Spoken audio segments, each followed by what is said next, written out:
வரும் 14ஆம் தேதி முதல் பாமக விருப்ப மனு உள்ளவர்கள் மனு தாக்கல் செய்யலாம். எதற்கான விருப்ப மனு என்றால், சட்டமன்ற தேர்தலில் போட்டியிட விருப்பம் உள்ளவர்கள் டிசம்பர் 20 வரை மனு தாக்கல் செய்யலாம்.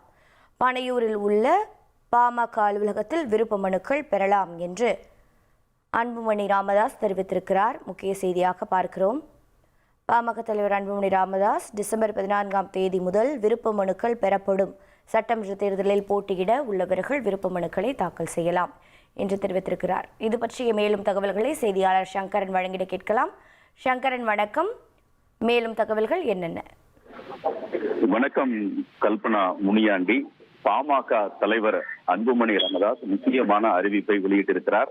தமிழகம் மற்றும் புதுச்சேரி சட்டப்பேரவை தேர்தலில் பாமக சார்பில் போட்டியிட விரும்பக்கூடியவர்கள் வரக்கூடிய 14ஆம் தேதி முதல் 20ஆம் தேதி வரை விருப்ப மனுக்களை பெற்று விண்ணப்பிக்கலாம் என்ற அறிவிப்பை வெளியிட்டிருக்கிறார்.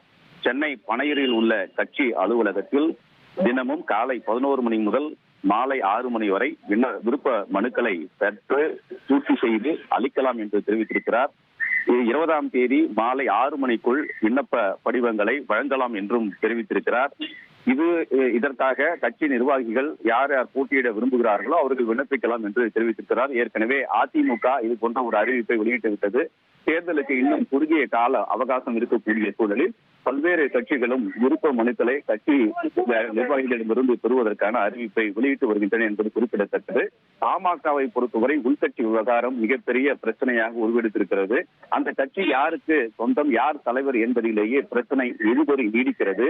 சிவில் நீதிமன்றத்தில் சென்று அவர்கள் கட்சி யாருக்கு சொந்தம், யார் தலைவர் என்பதை தீர்த்துக் கொள்ளலாம் என்று ஏற்கனவே தேர்தல் ஆணையம் தெரிவித்திருக்கிறது.